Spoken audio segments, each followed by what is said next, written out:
বন্ধুরা, আশা করি সকলে ভালো আছো, সুস্থ আছো। যারা যারা আমার ভিডিও দেখো তাদেরকে অসংখ্য ধন্যবাদ।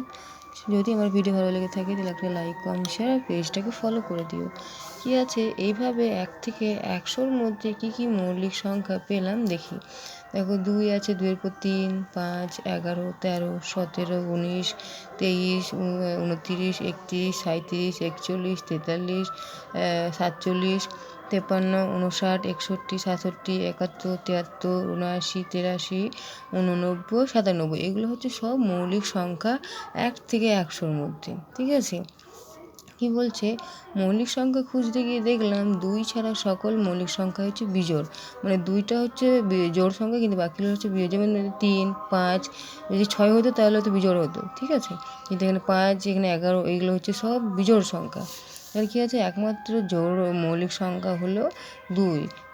তাই 2 হলো সব থেকে ছোটো মৌলিক সংখ্যা। তাহলে যদি বলে তোমাদেরকে বলো সব থেকে ছোটো মৌলিক সংখ্যা কি, 2। আর সে যদি জোড় মৌলিক সংখ্যা বললেও 2 হবে।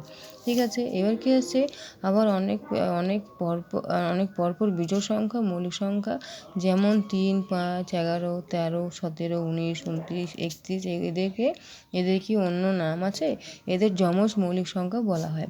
7 হচ্ছে একটা মৌলিক সংখ্যা। ঠিক আছে, 7-এর পরে মৌলিক সংখ্যা হচ্ছে 11। দেখো 7-এর পরে হচ্ছে 11 মৌলিক সংখ্যা। তবে কি 7 ও 11 কি যমজ মৌলিক সংখ্যা বলবো?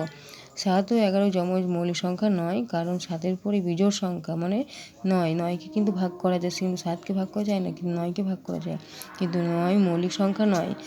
যদি 7-এর পরে বিজোড় সংখ্যা মৌলিক হতো তখন সেই সংখ্যা যমজ মৌলিক সংখ্যা হতো। এই যে 9কে 9 আর 3 3 9। ঠিক আছে, তাহলে দুটি যমজ মৌলিক সংখ্যার মধ্যে পার্থক্য কত হবে দেখি।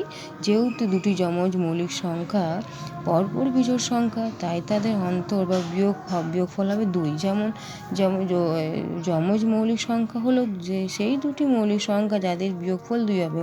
যেমন ধরো 61, 59, বিয়োগফল দেখো 2 হয়েছে। ঠিক এইভাবে বোঝাতে চাই যে তোমাদেরকে অঙ্কটা। ঠিক আছে, বুঝতে পারলে?